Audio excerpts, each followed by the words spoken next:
গতিকে মই প্ৰথমে মই মোৰ আন্তৰিক ফালৰ পৰা সকলোকে মই ধন্যবাদ শুভেচ্ছা জ্ঞাপন কৰিছোঁ। আজি সবে জানে আজিৰ দিনটো আন্তৰ্জাতিক নাৰী দিৱস উদযাপন সমগ্ৰ বিশ্বৰ নাৰী জাতিৰ চেতনা জোকাৰি যোৱা অতি গুৰুত্বপূৰ্ণ দিন আন্তৰ্জাতিক নাৰী দিৱস।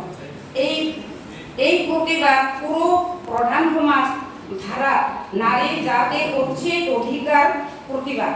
সকলো ব্যক্তিয়ে নিজৰ মৌলিক অধিকাৰ সুৰক্ষা সমৃদ্ধি উদ্ধাৰ আৰু মূল্যহীন শিক্ষা পৰ্যাপ্ত পৰিমাণৰ খাদ্য সুস্বাস্থ্য সুস্থ দিগৰ পৰা স্বাধীনতা আমাক এইটো বৰ্তমান আমি পাই আছোঁ আৰু পাব লাগে। আৰু এই কাৰণে আমাৰ আজি নাৰী দিৱসৰ গোটেই সমগ্ৰ বিশ্বতে আমাৰ এইটো আজি পালন কৰি আহিছে সকলোৱে জানে। কাৰণ মই এটাই কথা ক'ব বিচাৰিছোঁ, প্ৰথমতে জাতি জনগোষ্ঠীৰ মাজত ভাষা ধৰ্ম বৰ্ণ সাংস্কৃতিক কলা কৃষ্টি এইবোৰ লাগে। এইবোৰ নহ'লে আমাৰ সমাজখন একেবাৰে মানে কি হয় পিছপৰা। ওই কাৰণে আমি আমাৰ জাতিৰ ভিতৰত যিটো কলা কৃষ্টি সাংস্কৃতিক আজি যে আপোনালোকে এতিয়া নাছিলে এইটোতে এটা কলা কৃষ্টি প্ৰত্যেক জাতিৰে কলা কৃষ্টিটো আছে। গতিকে আমি খালি খাই বৈ পিন্ধি থাকিলে নহয়, সমাজ ৰক্ষণাবেক্ষণ কৰা আমাৰ মহিলাৰ দায়িত্ব। প্ৰথমতে আমাক লাগে শিক্ষা হৈছে মানুহৰ জীৱনৰ জাতি, আৰু সেই শিক্ষাটো হ'ব লাগিলে তেতিয়াহে আমাৰ এটা সমাজখনৰ বা এটা যিটো নজনা কাম আমি সেই শিক্ষাৰ মাধ্যমেৰে আমি মানে গঢ়ি তুলিব পাৰে। গতিকে মোৰ আজি এই শিক্ষা নোহোৱাৰ কাৰণে কিছুমান কথা মোৰ ওলাই নপৰে, কাৰণ কাম সেই কৰিছোঁ মই ভাষাটো নাহে, আজি হিন্দী ইংৰাজী চিনি নাপাওঁ, অসমীয়া মোৰ শুদ্ধ নহয়। গতিকে মই এনেকৈ সমাজ কৰ্মী হিচাপে মই কাম কৰি আছোঁ। গতিকে আমি যিটো মিছন নিৰ্মূলক আমি যিটো কাম কৰিছোঁ, নাৰীৰ সুৰক্ষা যিটো মানে আমাৰ বাল্য বিবাহ বহু বিবাহ বিবাহ বিচ্ছেদ মদৰ প্ৰচলন পাৰিবাৰিক সমস্যা যৌতুক প্ৰথা এইবিলাক গোটেই লাগে ডাইনী বুলি নহয়। গতিকে আমি যিটো মানে এইটো যিটো বুলি ডাইনী বুলি কয় এইটো চব মিছা ভুৱা। কাৰণ আমাৰ সমাজ ৰক্ষণাবেক্ষণ আমাৰ মহিলাৰ দায়িত্ব। কাৰণ যিহেতু মানৱ জাতি শ্ৰেষ্ঠ, মানৱ অংশীদাৰ নাৰীসকল, নাৰীৰ পৰাহে মানৱ জন্ম হয় আৰু মানৱৰ পৰাহে মানে এটা সমাজ গঠিত হয়। গতিকে আমাৰ নাৰীসকলে ওলাই আহক। এই কাৰণে আজি মই এই যে আমাৰ এই যে কিবা ৰেখা ৰাখা নেকি সেইটো মানে আমাৰ এই ওদালগুৰি বা কমলা এটা এটা আমাৰ মিছন হৈ এটা সংগঠন মূল হিচাপে কাম কৰিব ইচ্ছা কৰিছে।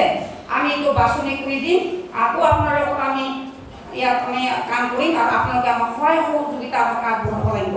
গতিকে আমি যিহেতু সমাজখনত যদি আমি জীয়াই থাকিব লাগে, আমাৰ মনখন সদায় নিৰ্মল হ'ব লাগিব, সদায় মনখন এটা হেৰি হ'ব লাগিব মানে পবিত্ৰ।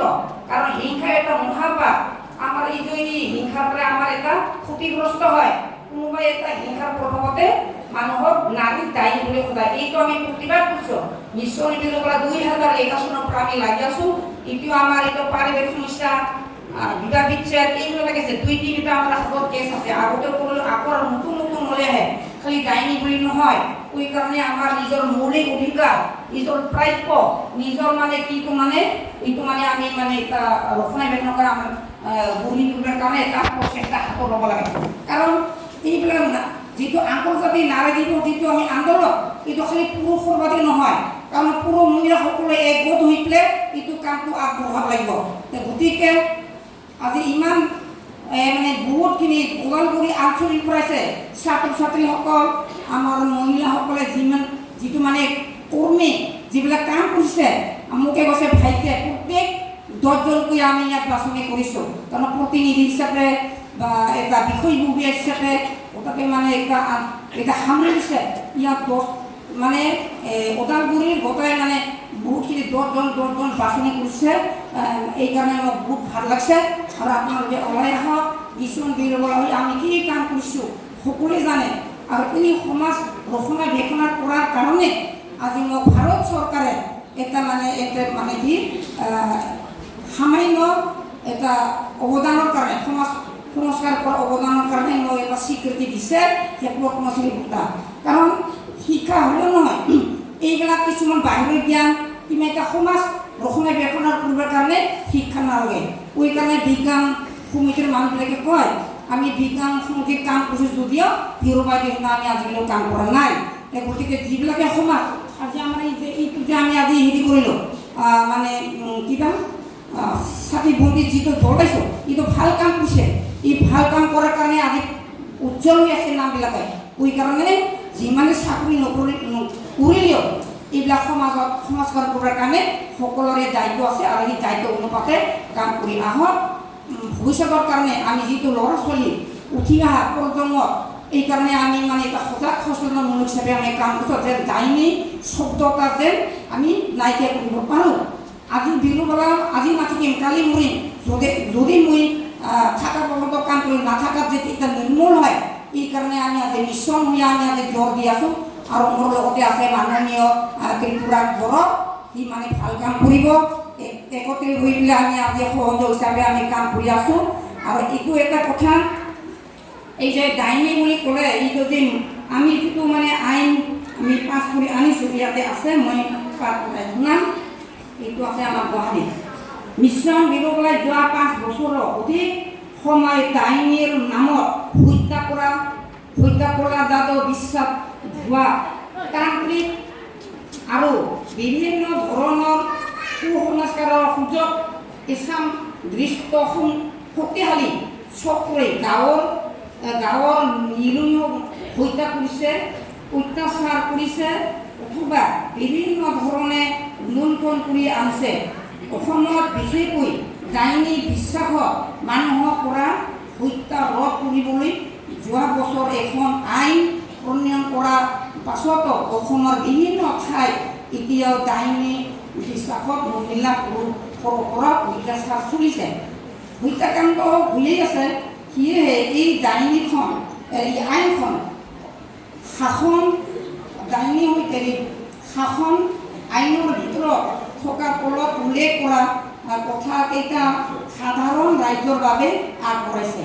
1 নম্বৰ হ'ল কোনো মহিলাক ডাইনী বুলি ক'লে, ডাইনী বুলি সন্দেহ কৰিলে, কাৰোবাক ডাইনী বুলি ক'বলৈ প্ৰচলিত কৰিলে ন্যূনতম 3 বছৰৰ পৰা 7 বছৰ পৰ্যন্ত কাৰাদণ্ড আৰু কমেও 50,000 টকাৰ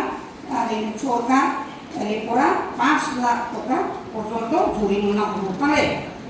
আৰু 2 নম্বৰ হ'ল যদিহে কাৰোবাক ডাইনী বুলি এখন সমাজে সন্দেহ কৰে তেতিয়াহ'লে সেই সমাজৰ প্ৰতিজন লোকে কমেও 5,000 টকাৰ পৰা 30,000 টকা পৰ্যন্ত জৰিমনা দিয়াৰ ব্যৱস্থা আছে।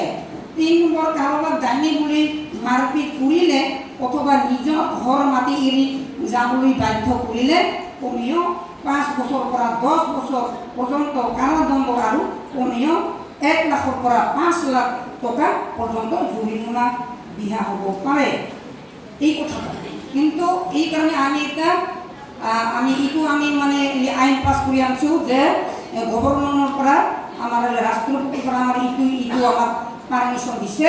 ওই কাৰণে আমি এতিয়া সক্ৰিয় হিচাপে আমি মিছন বিৰোবাৰ হৈ সক্ৰিয় হিচাপে আমি কাম কৰিছোঁ।